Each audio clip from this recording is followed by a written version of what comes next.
or any other form of noise is not permitted during the debate. We have to make the exception now as we request the audience to help us.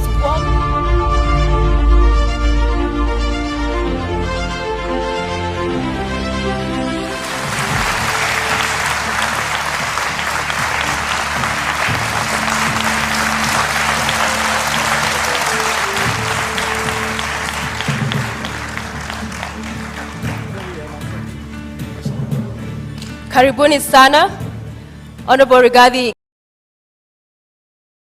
Strong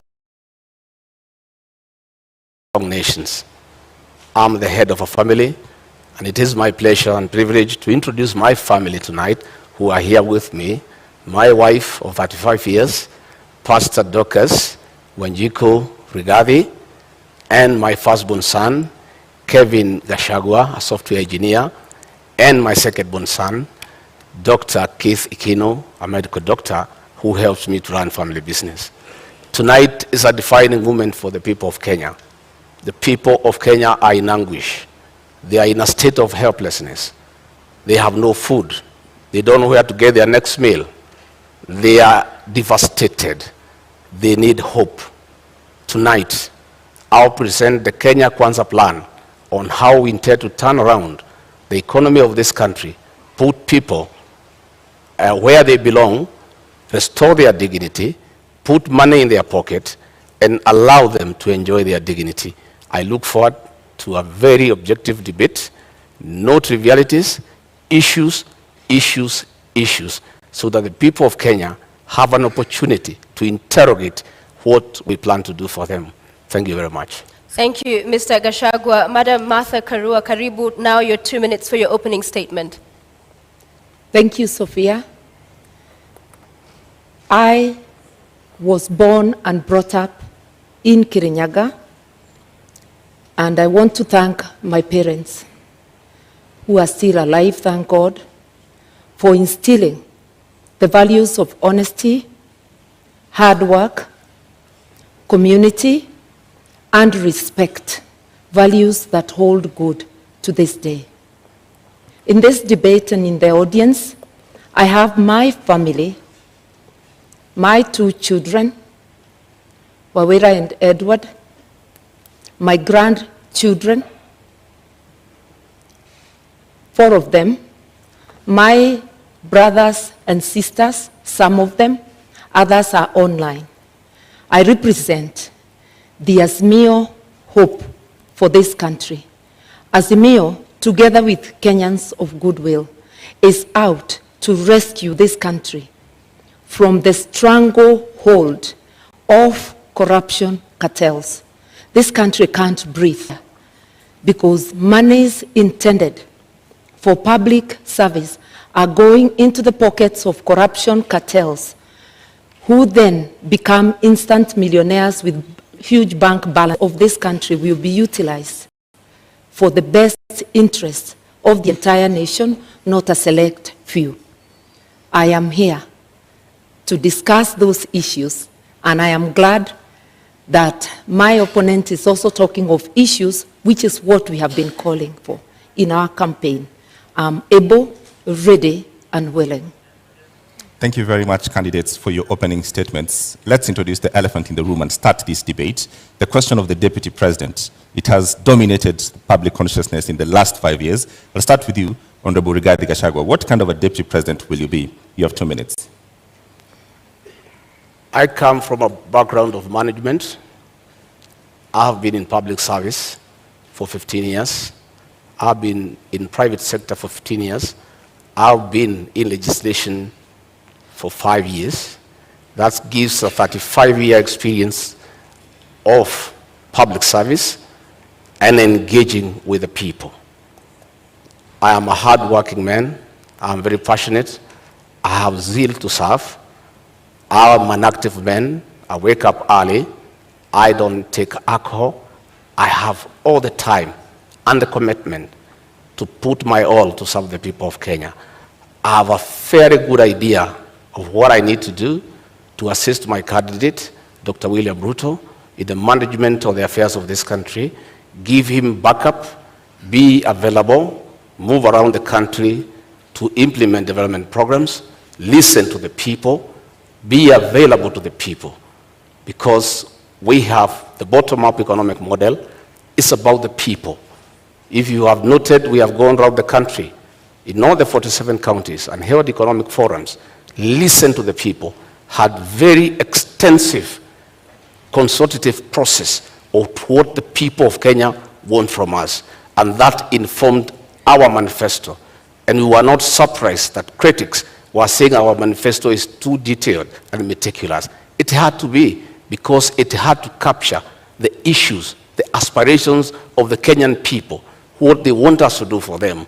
And our manifesto is a clear plan that is informed by what the people of Kenya want us to do for them, to dignify them, to improve their quality of life, and to give them a chance to prevail and be men and women of substance. Thank you. Honorable Karua, the same question. What kind of a deputy president will you be? I'll be a deputy president who is respectful of the Constitution, of the people of Kenya, of my principle, and a person who will obey the rule of law and do the best to support my captain to deliver for this country. The oath of office dictates that the interests of the public are paramount in everything a government does. I will help my captain to stick to the rule of law, to ensure that what is in the Constitution is fulfilled. Our Constitution dictates that we adopt a social market economy where social justice is in the forefront. That is why Article 46, not 47, talks of socio-economic rights. You will notice that in our manifesto, we are talking about giving social support to those who cannot have any income, who do not at the moment have any income. And that's one way of fulfilling the promise of the Constitution and ensuring that Kenyans live in dignity, especially those who cannot afford the basics of life. I will therefore serve with honesty, and my track record speaks of that I have been a consistent public servant who does her work in the manner prescribed by the law, with honesty, with dedication. I will devote 100% to the people of Kenya. All right. The question on the deputy president, it's public domain, that the current president and his deputy are reading from two different scripts. In the last 5 years, we've seen that effect in public domain. Honorable Gachagua, if that happens, what is your view? How should that be solved? How should that be sorted? In my case and Dr. William Ruto, that will not happen. Both of us are strong-willed leaders who respect each other.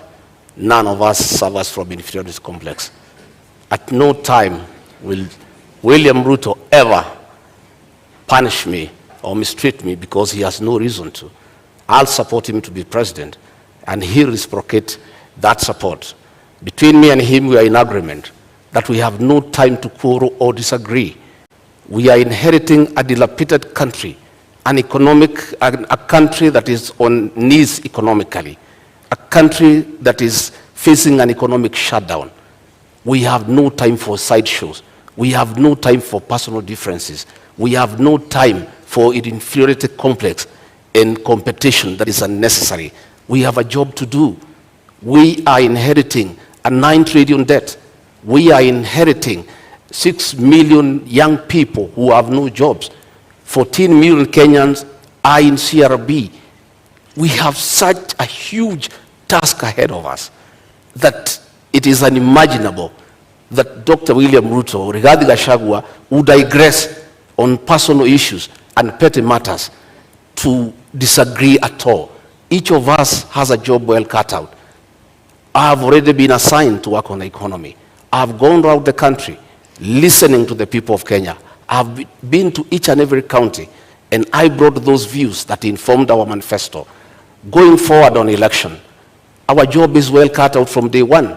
We have to implement our plan that is ready And we have no time to disagree, to quarrel, to have different opinions. We are too busy to even imagine that we can disagree on any issue. We are brought together by a convergence that we need to serve the people of Kenya. And both of us love the people of Kenya and the ordinary people. And Honorable Karua, as I come to you, I mean, at the beginning of the presidency now, as we have it in 2013, it would have been unimaginable that would be today witnessing the kind of fallout we are between the president and his deputy. So for you, how do you execute differently and ensure we do not see this kind of bad blood drawn out? I think even when people have differences, because it is not possible for human beings to always think alike. That's why even our Constitution acknowledges diversity of opinion. It is imperative that all debates or disagreements or arguments on issues happen in-house, and what is brought to the public must be the result, the agreement on the positions. And I think I'm very well prepared, and I'll continue to pray and address my mind that, one, the overall leader is the president. I am the principal assistant. With that in mind, that I'm a delegate of the president and can be required to do any work to support the presidency and the administration, I'll be ready, and I am ready. I have served as a cabinet minister for 6.5 years. A cabinet minister is a delegate of the president. A deputy president is a first among equals within cabinet in being a delegate of the president. It's not a different position. We will be able to moderate any differences of opinion on any issues and to focus on serving Kenyans and to be respectful to Kenyans. Arguing in public, calling each other names in public is not only a disgrace, it's also not respecting Kenyans who elected and put us in office. Yeah. So I will be very conscious. And I've been commenting on the current situation, which does not commend itself to anyone. Would you then, perhaps going by the experience this country has gone through, in terms of the architecture of the Constitution, should we have a rethink, perhaps from an elective deputy president to an appointive one, so that if things do not work out for the sake of country, then the president has that latitude? 2 minutes.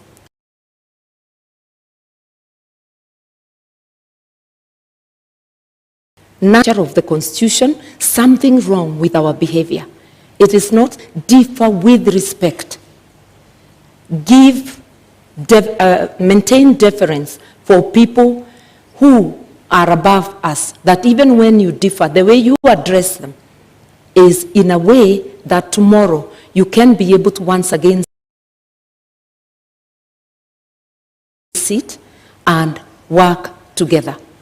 And when it comes to my opponent saying that their manifesto or their plan was discussed by Kenyans, I want to remind Kenyans, Azimio was a product of a robust discussion, way ahead of anything our opponents have done. Constitution. We intend to continue with consultations, even in governance, because public participation is deeply embedded in the Constitution, which... Then they have a fallout. Supposing this were to happen, would you think it would be possible and great for us to have the deputy president be an appointive position so that the president has the leeway? Yes. I like to look at life from a positive perspective. I always look at a glass as half full, not half empty. I have no doubt in my mind that we are a formidable pair. We are a pair that has been brought together by a common convergence to serve the people of Kenya, to spearhead, chaperone, and implement the third liberation, that is the economic liberation for the people of Kenya. And what has brought us together is so important that no sideshows can come in the aspect of our lives, of our leadership, that it is incomprehensible that we could think of having sideshows and things that are necessary. And by the way, the situation between President Uhuru Kenyatta and William Ruto has not been brought because of ideological differences.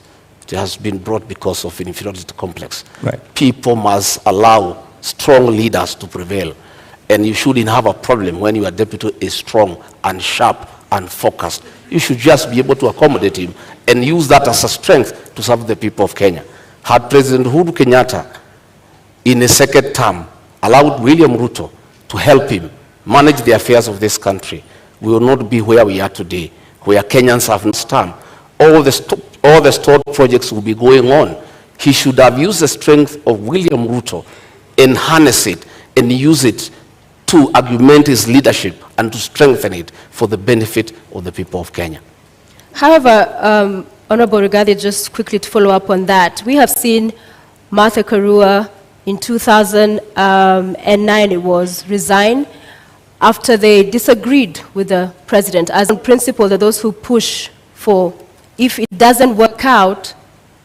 I don't think it is honorable to be a quitter.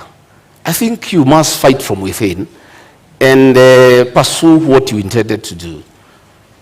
When the Nairobi deputy governor quit, he left a vacuum in Nairobi, and that allowed President Uhuru Kenyatta to bring the military into the city. You know, because if he was there, the mess in Nairobi will not be. You cannot be a quitter. You must fight on. My sister, Mother Karua, quit President Mwai Kibaki's government when Kibaki needed him, when Kibaki was in trouble, when Raila Odinga was making life impossible for him. Mwai Kibaki needed Mother Karua. And at a time when Mother Karua needed to assist Mwai Kibaki, she quit. Mwai Kibaki is and has been the gentleman of Kenyan's politics, an amiable man, a good man, a respectable man, a man who was listening to everybody. Any leader who could not work with Mwai Kibaki, I have serious doubt that leader can work with anybody else. Just a quick reminder to the audience. In the auditorium, we did agree to a set of rules. Silence, please. No laughing, cheering, jeering. Let's just follow the conversation to allow us to have civil engagement and for understanding and hearing every of the candidates as they articulate their thoughts. Thank you very much, Mother Karua. Response? For those who You have do a minute not for that. understand principle, they can never envisage resigning. But I do think it is dishonest to continue to take public salary, to take the privilege and all that goes with office when you know you can no longer deliver, either because of differences or because of other things.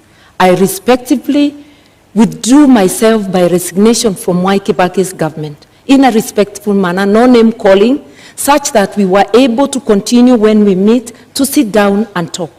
I don't think the same can be said of Mr. Gachagua's principle. Entertaining disagreement outside government and publicly is disruptive. No wonder the government in which Mr. Gachagua's principle serves is unable to fight corruption because it's pulling in two different directions. That is why we have a paralysis today. Honorable Martha Karua, the question on just what happens if you disagree with your principle and if your principle should have the right to essentially let you go, should we relook at that? I think the way the Constitution is, there is anything that cannot be resolved unless if it's something that is unconstitutional, that is being demanded of me. I will remember the oath, my oath under the Constitution, that there are things, if they are outrightly illegal, I certainly cannot be party to. But happily, my principle is a believer in the rule of law and constitutionalism. And he is also a man who views everything through the lens of social justice. That is why we have a dignity package for those who cannot afford meals on their table. That is why we have Babacare to rescue Kenyans from lack of access to medical services. If you look at our agenda, you will see that this is an agenda that talks of the socio-economic rights of Kenyans, an inclusive agenda that has every Kenyan, whether poor or rich, as demanded by our Constitution. So I cannot stand here and honestly say that we shall have the same position on all things. That never happened, not even in Mwai Kibaki's government. But in 6.5 years which I served, I never publicly berated the government that I served or the president that I served. I just said my hands were tied and I withdrew.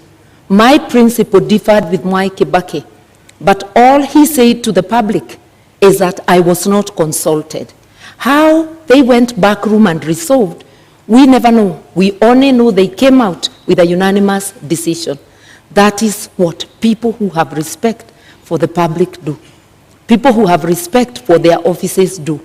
But holding an office while not serving is dishonesty. Honorable Gachagua, the same question, I realized you didn't respond the last time. Should this position of Deputy President be an appointive position? No.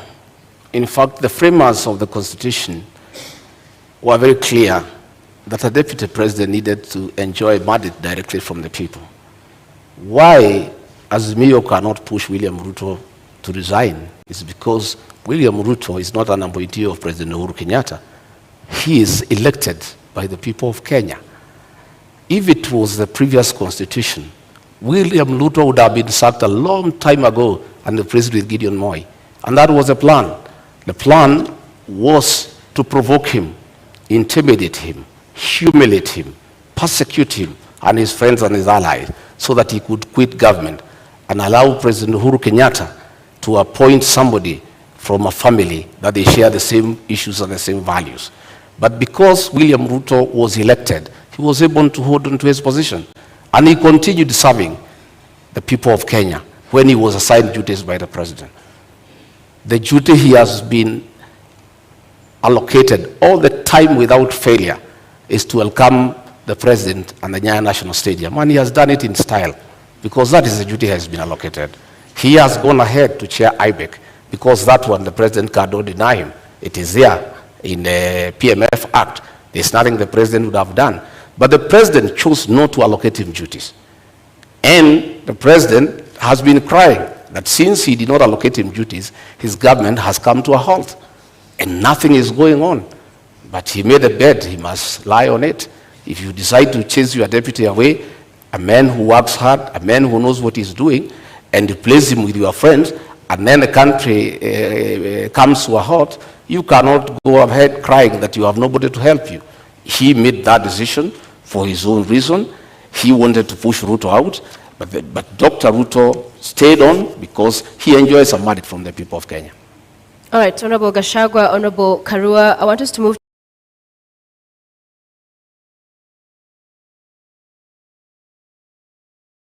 to the next topic this evening, leadership and integrity, fitness to hold office.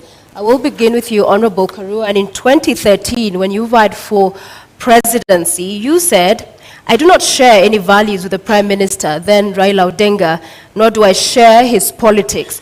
Both he and the late Kibaki have been unable to root out corruption within their ranks. What has changed now that you're deputizing him? Indeed, the coalition government was unable to root out corruption in the second house so publicly many times. Raila Odinga was a presidential candidate in 2013. I too was a presidential candidate. My statement that they were unable to fight corruption did not indicate they are the ones individually perpetuating corruption. It meant there was corruption in government which they failed to act on. I believe that a combined ticket of Raila Odinga, Martha Karua will do the best to fight corruption. I resigned on principle because one of the things I felt let down on is the failure to tackle issues of graft. Raila was a prime minister, a co-principal, the late President Kibaki was the first among equals as the president. Whatever dynamics, I do not know of. But it is recalled that shortly after that election, I worked with Raila. Kenya and I were friends of NASA. Not until 2017, when I decided to run for governor and supported Jubilee. We have been able to work together, have a history of working together in our 30 years of being in active politics, and I know that his policies align with mine. I did mention that we both view our actions through the lens of social justice. And that is what has drawn me to work with him.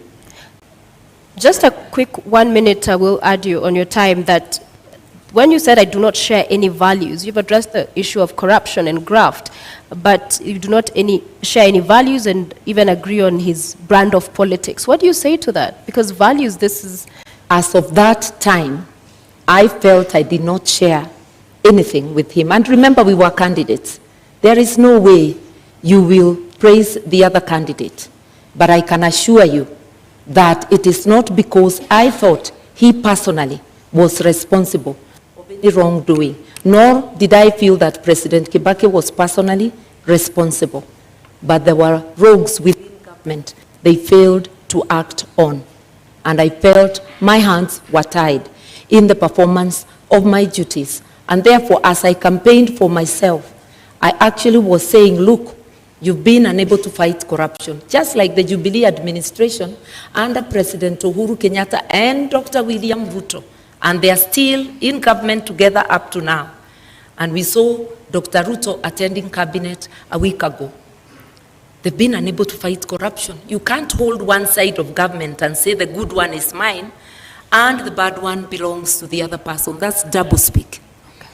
Honorable Gachagua, just Sophia, moments. I think Honorable Mother needs to come through to the people of Kenya on being consistent. Honorable Mother is on record saying that Raila Odinga and President Uhuru Kenyatta should retire together. Not a long time ago.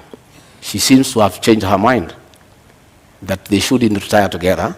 In fact, that President Uhuru Kenyatta should continue governing through proxy, and Raila Odinga should purport to govern as a proxy of Uhuru Kenyatta. At what time did she change her mind? Because it's on record, she went public to say that the two of them should retire together. Now, she is the running mate of Raila Odinga. She's a project of Uhuru Kenyatta. The two people she said they should retire together, she seems to have changed her mind. And it is my considered opinion, and I believe for many Kenyans, that being consistent is very important in leadership, especially the position she aspires. You need to be consistent. When you say this today, you must be able to live to it tomorrow. All right, I want to allow Martha to respond to that, but first I want to come back to you to give you another minute. A moment ago, you said that Gideon Moyo was supposed to be appointed. I want you to clear that up because, with all fairness, Gideon Moyo is not on this debate. Well, President Uhuru Kenyatta, the chairman of Azimio, in a meeting in State House a week ago, said that he nominated Mother Karua as his running mate to take care of his interests and that of his family. The president was on record, which means that Mother Karua is a project of the chairman of Azimio, President Uhuru, with Raila Odinga. It is not me who said, it's President Uhuru Kenyatta who said. And previously, I thought that Honorable Mother had been nominated as running mate by Raila Odinga. But here comes President Uhuru Kenyatta, outgoing president, chairman of Azimio, a man who has said he's going nowhere, he's going to be around. He'll be ruling from home. He'll be consorting his project from home. He'll be continuing to govern the people of Kenya. I simply do not understand.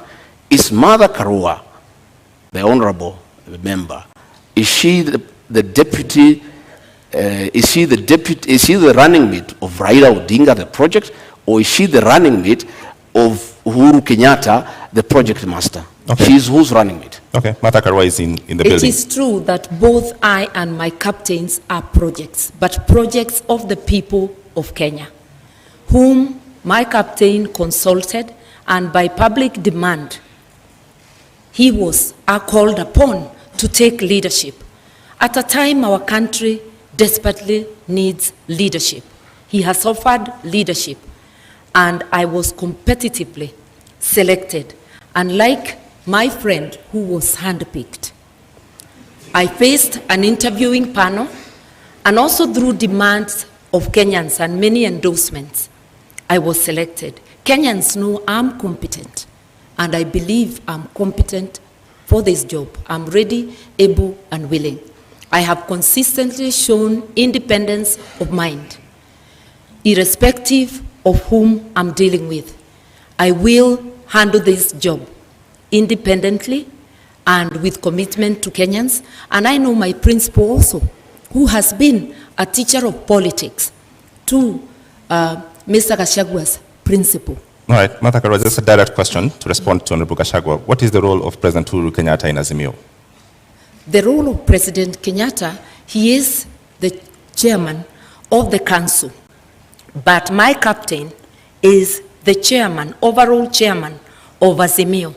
Jubilee is just one out of the 26 political parties. I sit in the council as well, and President Kenyatta does not make decisions alone. Will he have a role? Will he have a role after he finishes his term? Sorry? Will President Kenyatta have a role after he finishes his term? His party will have a role. And if he continues to be, if he doesn't give his position in the council to any other member of his party, it would be a peripheral role as a member of the party. The incoming administration will be a Raila Odinga Azimio presidency. Just like the current Jubilee government, although Uhuru was a deputy president in the government of Mwai Kibaki, it was not a continuation of the Mwai Kibaki administration. It was an Uhuru Jubilee administration. Anybody who understands government would know that. Honorable Gachagua, you have a minute to respond. The truth of the matter is that the role of President Uhuru Kenyatta in Azimio is to craft his own succession, to continue governing Kenya through proxy, through Raila Odinga and Martha Karua. President Uhuru Kenyatta has already started assigning roles to Honorable Martha Karua, which means he is a leader, and in the unfortunate and unlikely event that they are elected to office, President Uhuru Kenyatta will continue governing this country outside his constitutional mandate, because there is a two-term limit that the president should retire. But the president does not intend to retire. You saw how angry he was, saying that people are asking him to go home and asking where he's going. It looks like he doesn't remember that when he sought to be president for 10 years, he knew what 10 years is all about. He cannot complain that people are asking him to go. Nobody is asking him to go. It's the Constitution. But he's trying to circumvent the Constitution to plant a proxy government, to continue governing from outside State House through Raila Odinga and Martha Karua, so that he can continue protecting state capture and conflict of interest. And Martha Karua has already been assigned that role. He was on record that she is the one he has put there deliberately to protect his interests and that of his family. All right, Martha Karua. It is important to be truthful in this debate. President Kenyatta has not publicly or privately assigned me any role. I'm sure he knows that he cannot assign any role to a minister in an administration he does not have. The person who has assigned me a role as deputy and has declared the intention to appoint me as Minister for Justice and Constitutional Affairs, apart from being Deputy President, is the Right Honorable Raila Amolo Odinga. My colleagues and his captains' beef with the President should not make them use this forum or use us as candidates to fight the President. We represent the aspirations of Kenyans. And yes, Kenya needs rescue, but rescue from corruption cartels, which my colleague may know more about. On the 6th of June, Honorable Gachagua, during a Meet the People tour in your constituency, that's Madeira constituency, the people you represent there, you said that because you perceive the matter you're currently in court over to be a political witch hunt, if elected, you'd see to it that your accounts are unfrozen, build a mansion, and perhaps go ahead and throw a party in essence. Mr. Gachagua, isn't this tantamount to subversion of the cause of justice, an admission that you made in this sentiment? To start with, I'd like to tell Honorable Mother we are not here to fight President Uhuru Kenyatta. We are holding him to account on his utterances. He has said he's going nowhere. He's on record. That's not fighting him. He has said he assigned Martha Karua the role to jail people. I don't know how she'll do it. She's not a judge. She's not a court of law. That is the work of courts of law, to jail people. It's President Uhuru Kenyatta who has said so. He has said that she MP has put her there to take care of interest. It sees on record. I don't want to respond to dignify ridiculous accusations by social media. Social media people assigned by the state have been following me wherever I go in the Republic, including my homes, to listen to what I say and twist it. I told the people of Madeira, they asked me a question. Mr. Gachagua, you bought a farm here and you have started building a house. What happened? Now that you are going to be deputy president, are you still going to live here?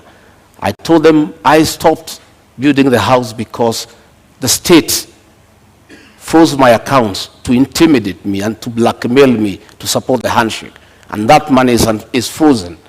And I cannot use it. That is why the construction of a house stopped in this area. When the due process takes place and the courts will deliver justice to Rigathi Gachagua one day, and my accounts are frozen, I assured the people of that area that I'll come and complete that house and live with them. And I'll take time to allow them to come and visit me. They asked me a secondary question. As deputy president, will you allow us to come and sit with you? I said, yes, I'm a junior elder in this community. I'll have time to sit with my fellow men over food, over a drink, and we share in the African way.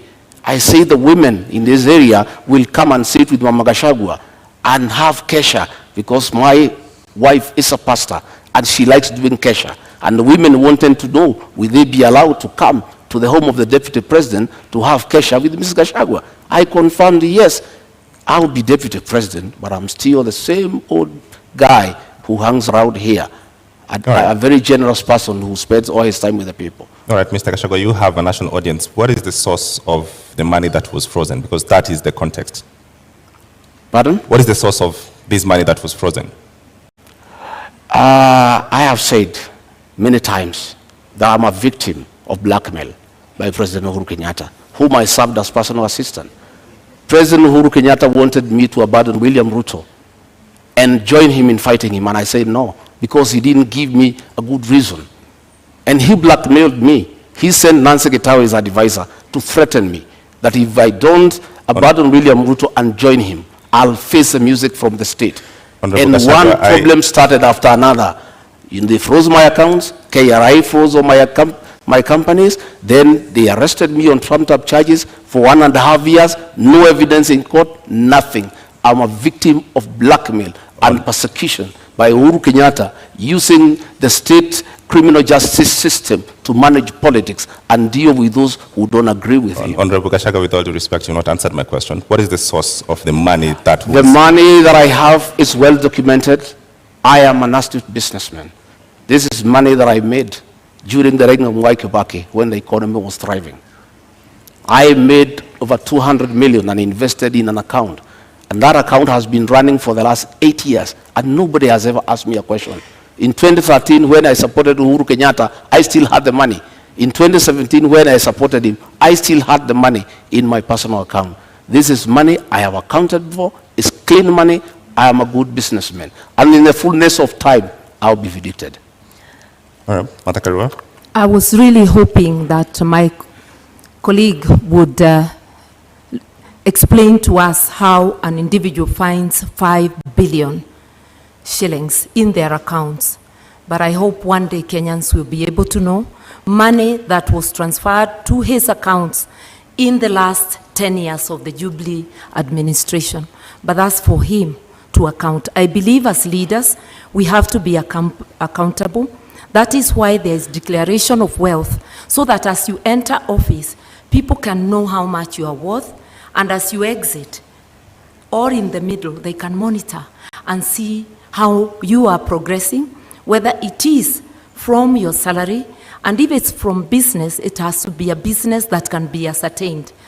I think we really need to come clean, because if you cannot account for your wealth, you cannot be a good steward of the money of the people of Kenya. So this is a question to both of you. You've brought up the subject of wealth declaration. Yeah. What are you worth, Honorable Karua? I think about just about 150 million, and that is because the 56 million I had declared in 2013 has appreciated because of the inflation. I haven't had any new properties, but I'm a person many may not understand. I'm not thirsty for land. I'm not thirsty for worldly goods. I'm happy to have a house I call home. I'm happy to have a house in my father's land. I do not look for property. Not everybody is hungry to amass.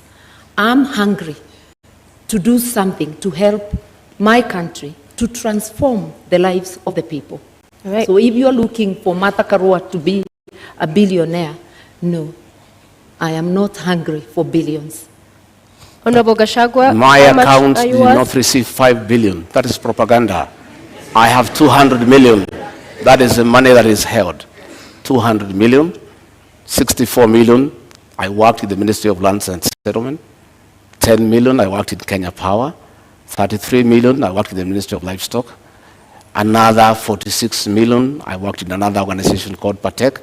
Up to 200 million, that is all the money. But when you set policemen to investigate, they don't understand accounts. When you save money in a fixed deposit, it leaves your personal account into a suspense account. A normal policeman looking at it, movement in and out 4 times a year of 200 million, he thinks you have 800 million within that year. So when he multiplies by 7 years, he says you have 12.4 billion. That is the folly of the kind of investigations we are having in this country. I don't have billions, I have 203 million into that account. And that is part of my wealth. I'm worth 800 million, minus the 200 they are holding, another 600. So just a quick follow-up on that, Honorable Rigathi, because the charges you are facing are as a result of trading with county governments. What's your position on public officers doing business with government, whether at the national level or at the county level? By the time I've done all my businesses, I was not a public servant. I was a private individual. I have no conflict of interest. I was a businessman. I applied for tenders and competed, open tenders and won, and did construction business and did supplies, and nobody is complaining. Today, those charges against me, no evidence in court, nobody is willing to record a statement. Clean business. And I never traded with institutions because I was not part of any government. But this That is when your business brother... I did in 2011. I did in 2012. You know? When they say that my brother was governor, my brother became governor in 2013. I did business in 2008, in 2009, in 2011. And that money is there. And it's all documented where it has come from. But nobody is bothered because they just wanted to punish me. But they wanted to blackmail me into supporting the handshake. And I'm a man of principle. And Uhuru Kenyatta knows that. I respect my conscience. I will never be intimidated. And I can tell you, many governors today supporting Azimio is because they were blackmailed like me and they gave in. Honorable Gachagua, just clarity. In 2009, 2010, there was no county governments. Which government did you do? Sorry? There was no county governments in 2009. I'm saying I made money in 2010, in 2009. There was no county government. I didn't make money with the county government. I never did business with the county government. I said I worked with the Ministry of Lands. I worked with the Ministry of Livestock Development. So you cannot say that there was conflict in Nyeri because I did this business long before county governments came into place. But Honorable Gachagua, the matter in court is about doing business with county governments. I'm saying the matter in court is a matter that is on fabricated charges. And that matter will be coming in the fullness of time. What I'm talking about is the money that is held and where it came from. As to the allegations, as a matter before court, there is nothing. It's absolute lies. There is nothing. And in the fullness of time, and that is why, even after sending 200 policemen to arrest me in Nyeri and drag me naked in front of my wife, in front of my workers, drive me to Nairobi, lock me for 4 days, 1.5 years later, not a shred of evidence, nothing. That is why the case has not taken off. They have slated it for September later this year. But still, nothing has been presented to us. Our lawyers have been asking, give us evidence against Rigathi Gachagua. It's not forthcoming. It does not exist. It's a fabrication. It's blackmail. It was a way of trying to force me to abandon William Ruto. Okay. But I was not intimidated. I remain on board. Okay, Honorable Karua, you have 2 minutes. An Azimio government will have a policy position that graft cases and all serious crime should be investigated and prosecuted within a given time, within 6 months to be specific, so that people like my colleague here, Mr. Gachagua, anybody charged with crime against the people, within 6 months, we ought to know whether they are guilty or not, so that people don't seek public office when having baggage of cases. And if I may remind Mr. Gachagua, the cases, because I've been following Kwale County, Bungoma County, and Nyeri County, and the period when the offenses are said to have been committed is between 2013 and 2020.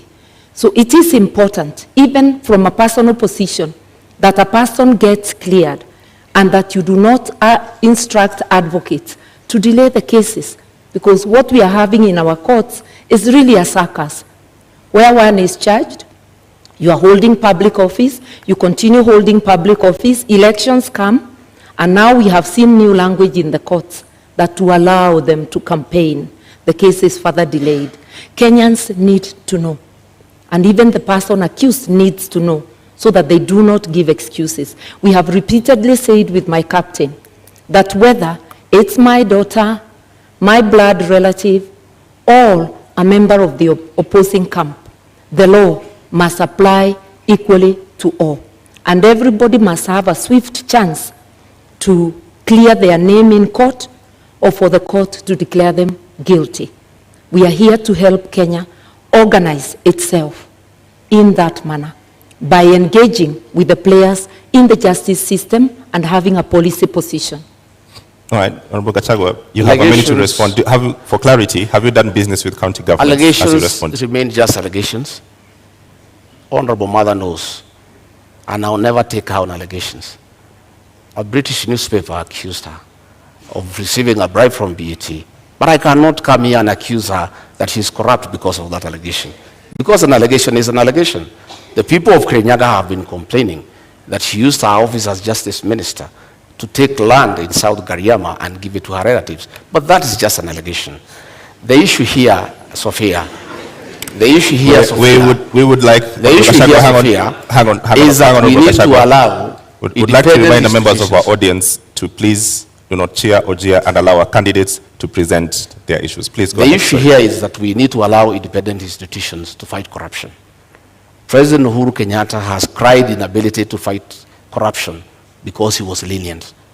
He was lenient because the people involved in mega corruption are close to him, both in family and friends.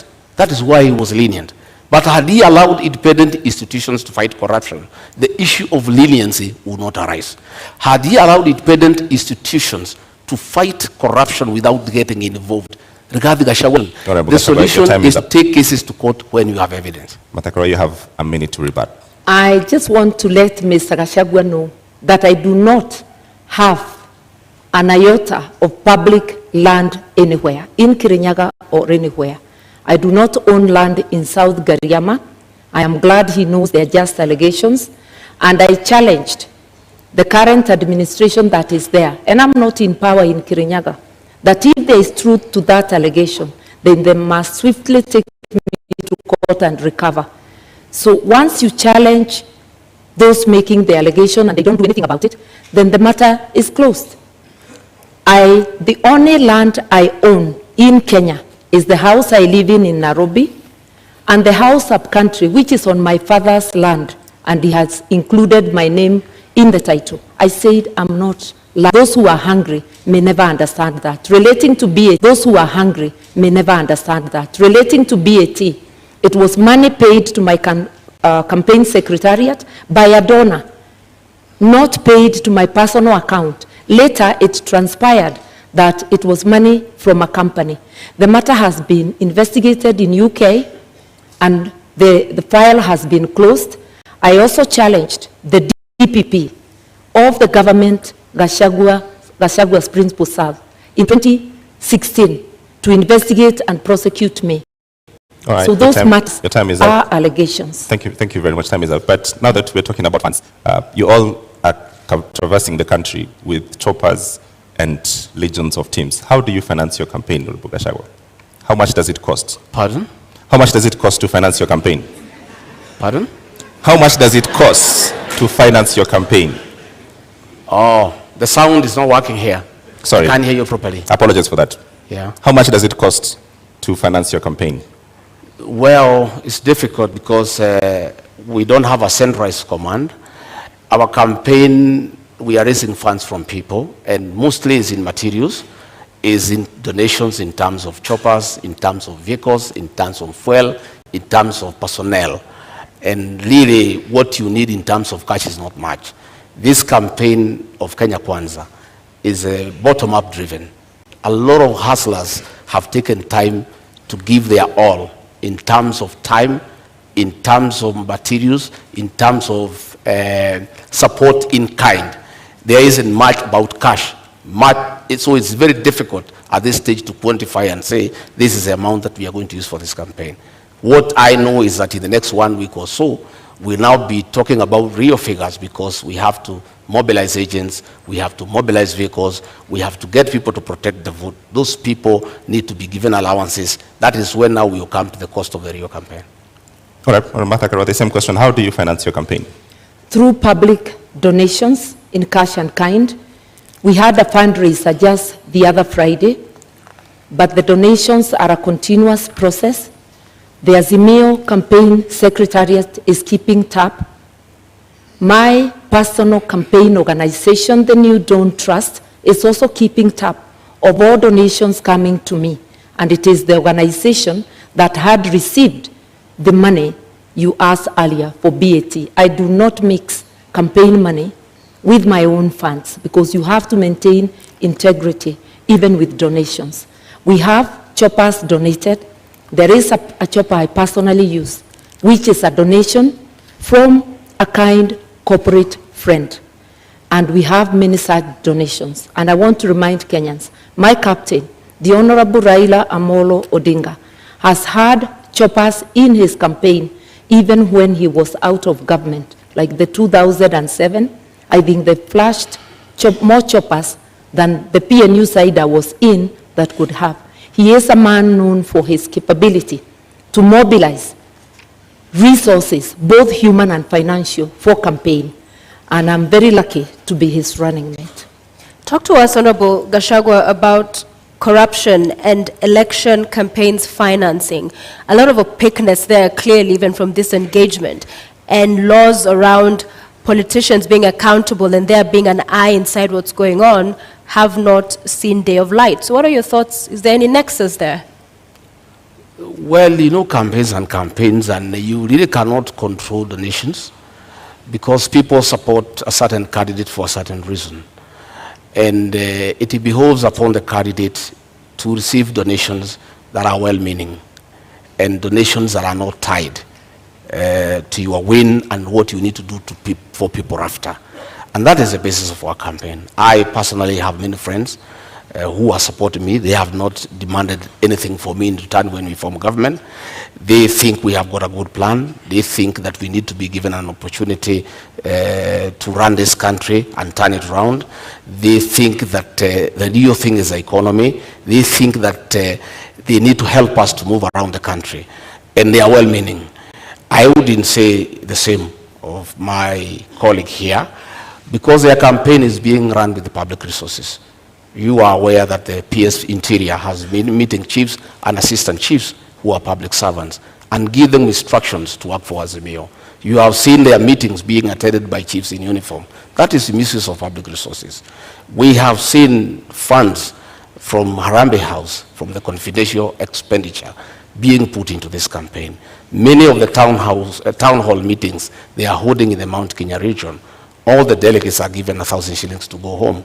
And that is money from public coffers. Do you have evidence of this? Oh yes, we have photographs, we have recordings, we have audios, they are there. We are always well appraised because many of those people who go to receive that money are actually our supporters. And they say they don't want to allow the elephant to die with the tusks. They need to remove the tusks before it is dead. That is what is happening. And public servants, the Cabinet Secretary for Interior, is on record campaigning for Azimio. The Cabinet Secretary for ICT is on record campaigning for Azimio. These are public officials. They are public, they are paid with public money, but they are campaigning. That is misuse of public resources. And my colleague here, who says he's a stickler of the rule of law, has not condemned that, because I would want her to condemn that, because she says she's a stickler of the rule of law. And if she finds public resources are being used to prepare her to office, she should be bold enough to say that is wrong. She should speak out against the misuse of chiefs and assistant chiefs by the PS Interior to campaign for her and her boss. Okay, Honorable Karua, just to build on that, all corruption scandals, Eurobond, Kimarer, Afia House, Kemsa, do find a dotted line into politics. As you respond to this question, how does Azimio and yourself going to deal with these questions that we have to deal with now? May I begin there by saying that Azimio government is very clear on what it will do. Both my captain and I have repeatedly said there will be no sacred cows. Anybody involved in corruption will face the law, irrespective of who they are. As for campaigning with public resources, that's a fabrication. What I know is that every presidential candidate is entitled to security. So there will be security apparatus, whether it is the Deputy President's campaign or the Right Honorable Raila Amolo Odinga. We mobilize our own meetings, using our candidates, using everybody. Anybody who attends, they attend on their own volition. Yes, there are some cabinet secretaries who have attended our meetings, but they have sometimes attended as a by the way. When they attend deliberately, it's of their own volition, and it's not because we need them to mobilize. Let nobody forget that there is no political operator who can mobilize more than the Right Honorable Raila Amolo Odinga. I also personally do not need help to mobilize. I've been in this game for 30 years. When Mr. Gachagua was still a DO, I was in politics. All right. You have a response to that? 1 minute rebuttal. Well, I have no rejoinder for that. My request is to know what is our plan. We have talked many issues, and that is a good thing. But the people of Kenya need to know, what does Rigathi Gachagua and William Ruto have for them? I'm hoping that debate will come around tonight, because it's important. Because many Kenyans are glued to the screens. They are waiting to hear. They want to know about health. They want to know about education. The public service wants to know about their issues. The police service wants to know about their issues. There are many people waiting. And I think I am guessing. I want to tell you what is state capture and conflict of interest. This is Gazette Notice Legal number 1112, dated 26th June 2019. In the exercise of powers conferred by Section 106 of the Stamp Duty Act, the Cabinet Secretary of the National Treasury and Planning, on the recommendation of the Cabinet Secretary for Lands and Physical Planning, directs that the instruments executed in respect of the transactions relating to the merger of NIC, PLC, and Commercial Bank of Africa shall be exempt from the provisions of the Act. By a single companies owned by the first family were exempted from paying 350 million. These are rich banks who have made money from domestic borrowing. They have lent money to government. They are in Fuliza. The owners are the richest people in Kenya. They were exempted from paying 350 million, money that can put up 35 level 3 hospitals in Kenya. That is conflict of interest and state capture. That is chronic corruption. It's worse than the corruption associated with public procurement. And that is what we must deal with. Okay. We must deal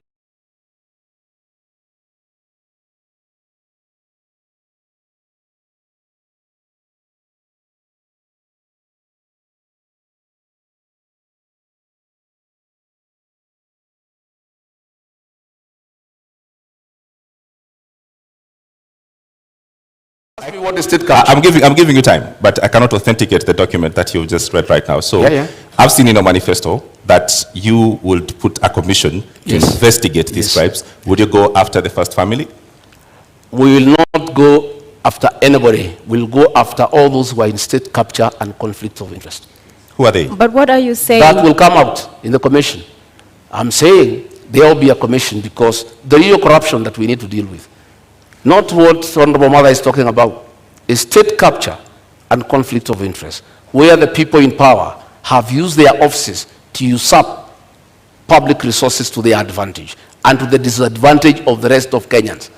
You are aware that the milk industry has been monopolized by state capture and conflict of interest, where the owners of that monopoly decide how much to buy from the farmers and how much to sell to the consumers. So, Honorable, and extort the people of Kenya. Clarity for the Kenyans who are watching. At the center of government is President Uhuru Kenyatta. Are you going to go after President Uhuru Kenyatta finishes his term? I have said we are not talking about individuals. We'll deal with state capture and conflict of interest. Anybody who is involved in state capture and conflict of interest will be held to account. The first family, sir. So grab the bull by its horns. Don't perhaps cut around the issue. You are talking about the first family. So in essence, you are saying you will go after them. Isn't that? I am saying this is state capture. I've given you an example. You will feel for yourself what needs to happen. All right. And I am saying that is what we need to deal with. You know, state capture. And that is why the president will say, to help Mr. Gachagua, state capture is the repurposing of the state to serve individuals rather than public good. And corruption cartels in this country, whoever they are, have strangled the country. Eyes opened by saying, Kenya can't breathe. Our health services, their money is taken. The money for agriculture, for fertilizer subsidies, money for building dams such as Kimwerel, Arol, Galana Kularu, which was supposed to help Kenya feed itself. That is what state capture is about, that every penny intended for the public, a majority of it is ending up in people's pockets. This is not about families or individuals. It's cartels, and cartels are organized people, gangs of criminals, because what they are doing is committing crime. And you don't need a commission to punish crime. You just need serious law enforcement. And if you find roadblocks, that cases are taking too long, then Parliament can be used to do its work, to consider proposals from the government, to pass laws that fast-track such cases. We all know that election petition cases take 6 months. Why can't corruption cases similarly take such a period? That is the debate that must go to the National Assembly. Mr. Gachagua serves in the National Assembly. I have not heard him talk about corruption except when defending his own position in the case he's involved in. In contrast, I'm out of Parliament. I've been vocal, whether it's KEMSA, whether it's any other corruption. And I've also been vocal in upholding the rule of law and reminded my brother, President Kenyatta, that he cannot serve beyond his term, a position he holds at this moment, that he is going home. So, Honorable Karua, do you agree then that there's state capture in Kenya? And secondly, what do you make of their proposal to form a commission of inquiry into the same in Kenya if elected? That just expresses their reluctance to fight corruption. In fact, Mr. Gachagua's principle is captured on tape in an interview in this country, saying that corruption, he doesn't think corruption can stop a nation from developing.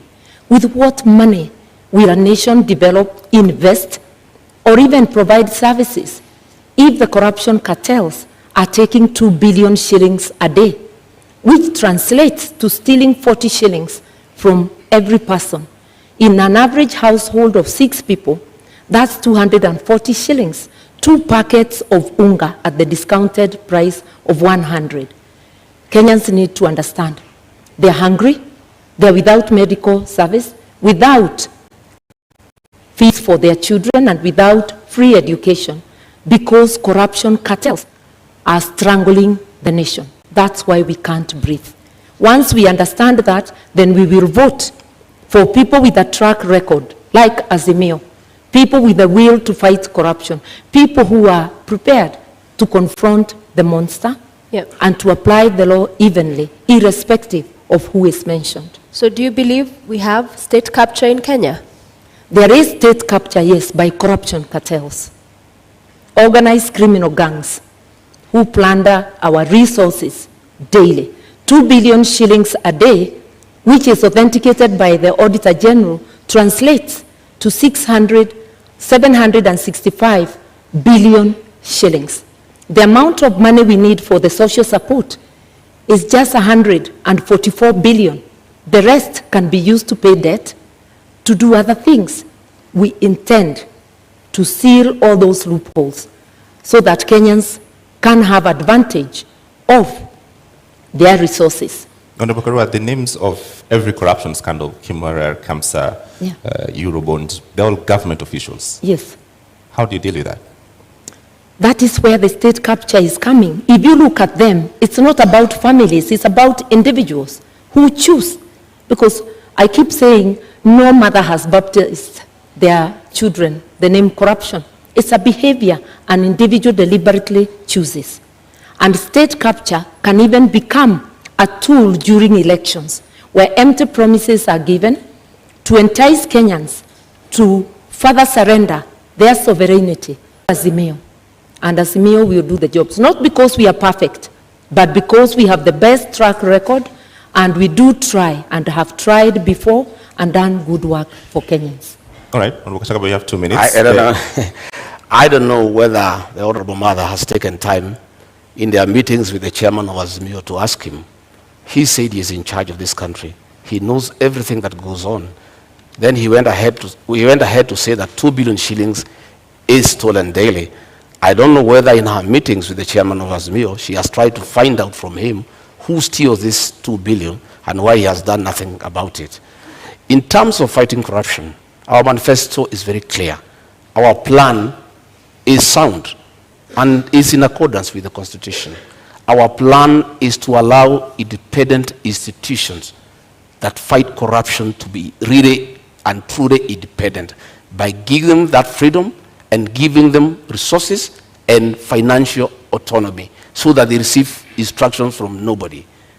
On assuming government, we shall appoint the Inspector General of Police as the accounting officer of the National Police Service so that himself and the DCI have independence to do what they need to do on fighting crime and corruption without having to take instructions from anybody. Because you know, it is said, he who pays a piper calls the tune. Why the Inspector General of Police and the DCI cannot fight corruption and crime, why they cannot operate the way the Constitution spells out, is because they are controlled from Harambee House, because that is where their money is. We shall give them financial autonomy. We shall operationalize the judiciary fund to allow our judges and magistrates to operate with financial autonomy so that they are free to do what they want to do, so that they can fast-track cases without having to look back. And of course, you know, President William Ruto, the new president of Kenya, God willing, we appoint the judges that were nominated by the Judicial Service Commission so that they can serve the people of Kenya. All right, Honorable Karua, do you agree that lack of independence in these institutions is the problem Kenyans are facing in the criminal justice system? The Constitution gives all these institutions independence, and independence and autonomy should not be confused with accountability. Parliament, which is independent, has to be accountable to the people of Kenya. The executive has to be accountable to the people of Kenya. The judiciary has to be accountable to the people of Kenya. Institutions have decisional independence, that a judge will be independent in making that decision of guilty or not guilty, that the director of public prosecutions will be independent in deciding to charge, to prosecute or not to prosecute. It doesn't mean that they fail to account to the people of Kenya. And that is most of our leaders are failing to do. be accountable to the people of Kenya. You go to office to do your own business, where you will find that quite a number of people who are parliamentarians are trading with the counties, are trading with the government. So who is the watchdog of the people? The law forbids it. Conflict of interest. Going to get county work from a county government when you are a member of parliament. Who is going to be the watchdog? A quick follow-up on that. Yeah.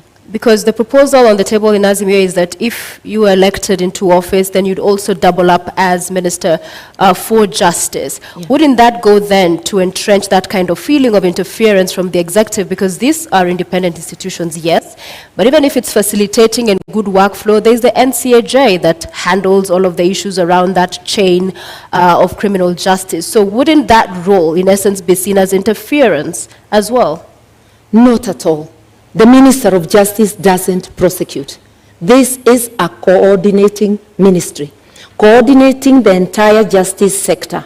And we had such a program even during the Kibaki time known as Justice Law and Order Sector, to give policy direction. Then each institution goes and works on its own. It's not about how that institution will do its work. It's to understand together the difficulties, the roadblocks along the justice sector, so as to make proposals for legislation and for policy to Parliament. Remember that policy and legislation are passed by Parliament. Government institutions are independent, but they cannot act alone. There must be some synergy, and that synergy is in policy. Then they can have decisional independence. I've been a Minister of Justice before. I didn't investigate or prosecute. All right, I want to move to the next topic, and let's go to the cost of living. One of the charges against politicians in this country is that they're simply out of touch and you're unable to solve the problems that we face. To give you an opportunity tonight, Honorable Gachagua, to start to make your presentation on cost of living by first telling us, what is the cost of milk today? The cost of milk, Retail. the farmer sells at 42. At the supermarket, some places 120 per liter, others is 130, depending on where the supermarket is. Kerosene? I don't go to the supermarkets. Okay. What is your presentation tonight on dealing with the cost of living, knowing very well that... I want to say, I'm happy now we are where we need to be. Audience, please maintain silence. And for the record, issues with what we've been talking about throughout, these issues impact on how we fund the projects and all of these other subsidies we'll be talking about. So there's no non-issue tonight. What I'm saying is that I'm happy that we are discussing the high cost of living, the inability of Kenyans to buy food, because a mistake was made maliciously to deny farmers fertilizer subsidy, and as a result, there was low production, and because of the law of demand and supply, you cannot afford a packet of unga. A packet of unga is 250 shillings. Government is running around because of this election now, trying to subsidize for 4 weeks, just after the elections. But they are not telling the people of Kenya how they'll buy food after the elections. This is being done to entice them to vote for Azimio. If government had done the right thing and supplemented farmers with inputs and fertilizer, they would have increased their production. You know, we consume 46 million bags of maize, and we produce about 40 million every year. We normally have a deficit of about 6, which we import. But because of this decision, we are short of almost 15 million bags, and that is what has caused the current crisis. And we have a plan. On our first month in office, we intend to bring down the cost of fertilizer from 6,700 to 2,500. That is DAP. That is the main fertilizer for planting. Okay. And that will enhance our farmers to produce more so that we have food security, and probably we even have some surplus for export. Thank you. Honorable Martha, same question. What is the price of bread today, and what is Azimio plan to reduce the cost of living? The price of bread, the bread I buy, is 80 shillings. But there are various type of loaves, so I will not pretend to know what each loaf is costing. But I know that the price of foodstuffs, of essential commodities, has gone up, and the fuel prices are generally the trigger that gets them high, coupled with corruption. My friend, Mr. Gachagua, is talking of giving, their government giving fertilizer subsidies. He is in Jubilee and therefore part of Jubilee government. He is in parliament courtesy of Jubilee, but he doesn't know that currently the Jubilee government has a fertilizer subsidy and a bag is retailing at 2,900. The only problem is with the distribution, because the cartels are making sure that they buy most of it. Only a paltry gets to the farmers. It's again sold at the higher price. For us, the first, second, and third agenda is to fight corruption. Governments have subsidies to cushion farmers because of, and to cushion the people because of a series of things. We have war in Ukraine, which has seen foodstuffs rise for countries that depend, are not self-sufficient and buy outside, Kenya being one of them, fertilizer and other things. But the money for subsidy, for helping our people with the cost of living, is going, majority of it is going to the cartels. That is where the problem is. The money meant for Galana Kulalu irrigation scheme, which could have helped with our food reserves, was stolen. Kenyans knew, even the fertilizer, there was a scandal. Maize, there was a scandal. Kenyans knew who are responsible for those scandals. And Mr. Gachagua is also aware. And together with his captain, they may know more. All right, since mother, who is actually my mother, my late mother is Mother Karigo. Since she joined government, she has been consumed by the lies of the same government.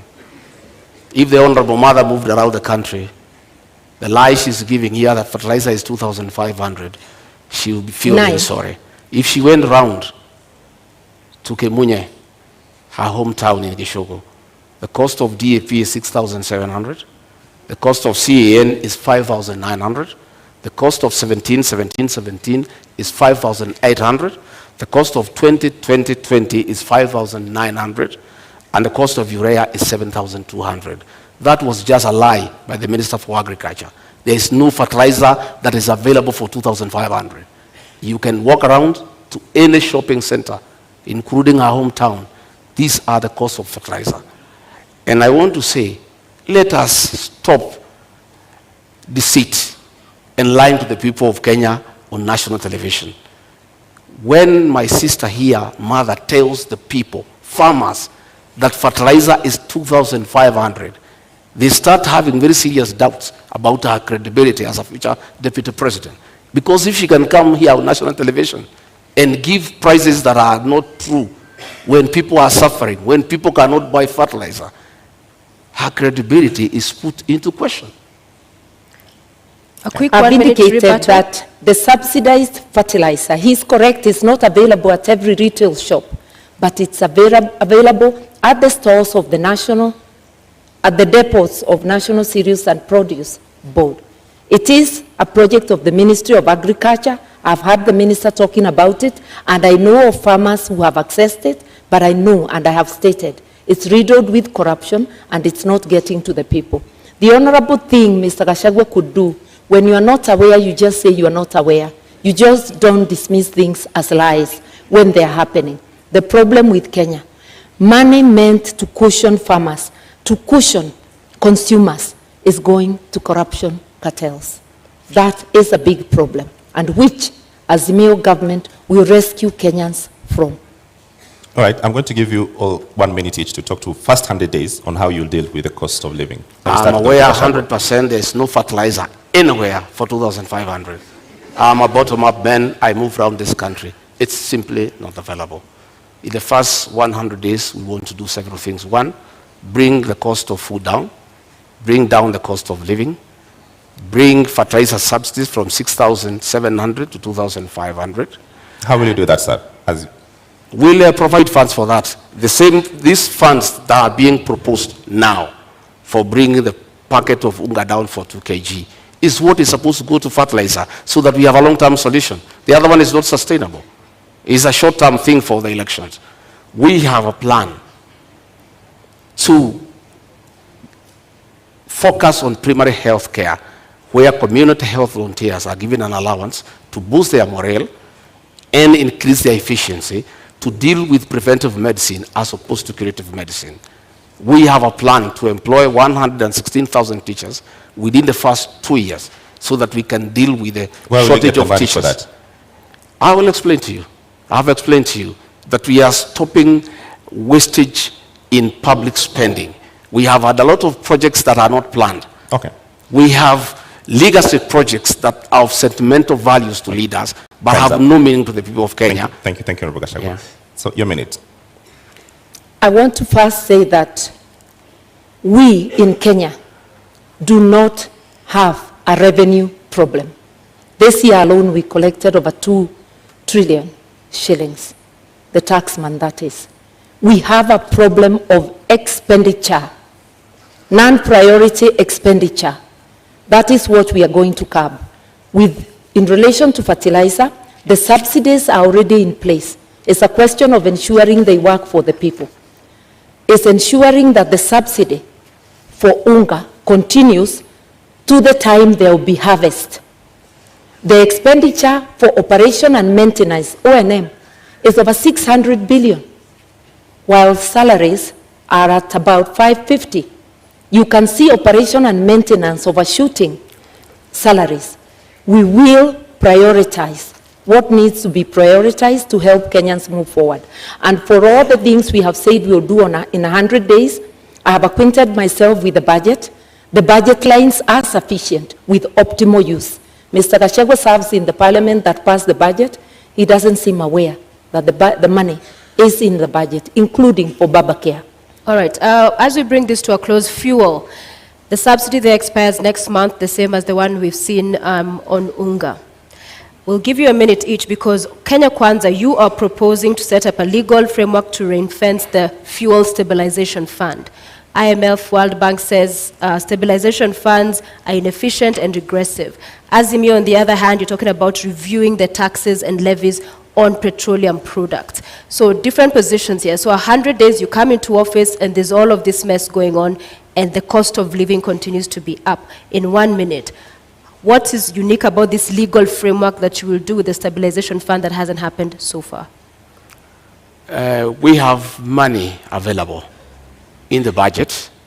We have money that has been put for projects that are not a priority, and that is the money that you need to inject quickly before you can even look at the legal frameworks on assuming government. And that is possible because you look at the Ministry of Agriculture, we have some 50 billion there. That 50 billion will be available to deal with the issues of fertilizer. It will be available to deal with the issue of animal feeds that are beyond the reach of many farmers, so that we can have a quick win. Fuel Stabilization Fund in your manifesto, how will you fund it? The kitty is currently depleted, so you're not coming to find money. How will you fund it? We have said that we are going to expand our tax base. Once we put the Hustlers Fund of 50 billion and we give to the people down there at the down of the pyramid, we enlarge the people who are paying tax and will have more revenue. And this is the money that will be available to the people of Kenya. Number two, we are talking about the issue of domestic borrowing. We are paying 600 million every year as interest from domestic borrowing. Once we stop that domestic borrowing, this money that is going for interest every month will be available for this one. Budget. But that's as far as we go together. We part on how to do it. We will ensure that there is fiscal discipline so that non-priority spending is dropped and we go to priority spending. And I've given example of operation and maintenance, which is at 600 billion, while salaries are less than that. That is totally unacceptable. We will also fight corruption because money for fuel subsidies, there are a lot of cartels in the energy sector. We understand this. We will target those places and press the areas we need to press to immediately stop the leakage.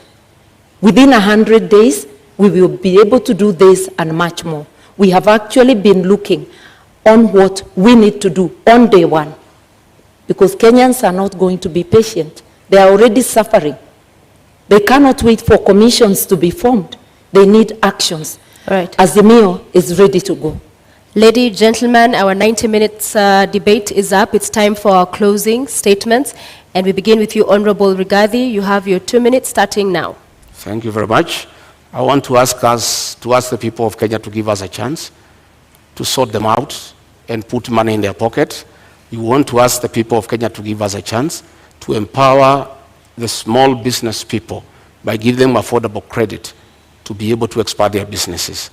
I want to ask all those people with pending bills to know that in the first 90 days, we shall float a bond for 500 billion to pay all the pending bills so that their homes are not auctioned. And by action, that 500 billion, by injecting into the economy, it will spice up the economy. I want to tell the people of Kenya, by giving us a chance, we shall look at the terms of service for the public service and the police who are suffering and who need to work when they are comfortable. I want to tell the people of Kenya to give us a chance to bring reforms to the NHIF program so that every Kenyan has an NHIF card, so that when you go to hospital, you are able to be treated and go home free. I want to ask the people to know, the people of Kenya, that William Ruto and I have a plan for them. I want them to give us an opportunity to work around this economy, to spearhead the third liberation, that is to bring economic changes so that we can create wealth. We can make the people of Kenya wealthy. We can give every Kenyan an opportunity to make a living. We can give every Kenyan an opportunity to make and live a good life. We want to ask them that on the 9th of August to come and vote for change. A change to bring about economic development, a change to restore their dignity and to improve their quality of life. Thank you very much and good evening. Thank you. Honorable Karua, your 2 minutes start I now. want to remind Kenyans, this election is about trust. It's about looking to see which of the teams you can trust. We offer our track record, because even when you employ a driver, you ask them for the driving license and you want to know about their record in driving. We are asking you to critically examine the teams, and if you do so dispassionately, you will come to a conclusion. I know that Azimio is the team. We will not form commissions to fight corruption. We'll go directly for the jugular of corruption cartels, apply the law across the board, and while we agree that there is need to review salaries in view of the cost of living, it's very easy to promise heaven. Without fighting corruption, without physical discipline, non-priority spending being cut out, that is not possible. But inawezekana. With an Azimio government, we are going to do this, and together with Kenyans participating and helping us to fight corruption, we will be able to deliver our agenda to you, the 100 days agenda, and each item to reboot the economy so that Kenyans can have a decent life. While we wait to reboot the economy, for you who is unable to put food on the table, rescue is on the way. Within 3 weeks, you put an Azimio government in place, we are going to be able to send to the 2 million families that do not have any means of survival a 6,000 shilling package, which also will act as a stimulus to the economy because it gives purchasing power to 2 million families, which is like 8 million people within the country. Rescue is on the way. All right. We shall finally have our country back. Vote Azimio. All right, thank you very much, Honorable Martha Karua, Honorable Rigathi Gachagua. We've come to the end of our Deputy Presidential Debate 2022. I invite you to shake hands. Thank you very much. Well done very well. Thank you very much.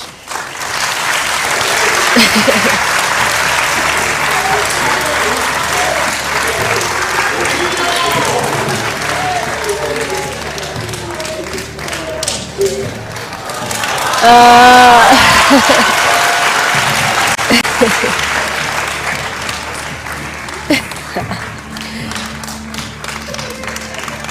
audience and our viewers following this at home, we have come to the end of our debate this evening, and our appreciation to Honorable Martha Karua of the As Democratic Alliance, UDA, for honoring voters with the duty of agreeing to attend this public televised debate. We thank you. And we thank you for watching. The final of our joint national debates will come to you on Tuesday next week, when Wahiga Maure, Raila Odinga, William Ruto, and George Wajackoya take this very stage in the presidential candidates debate. My name is James Maro of NTV. And I'm Sophia Wanuna of KTN News. Good night.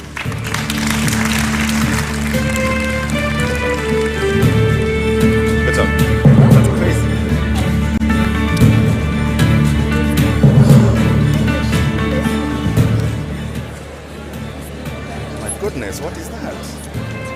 And thank you all for tuning in to the Deputy Presidential Debates just moments after the second debate has ended. Prof, direct to you. Are you impressed or your issue?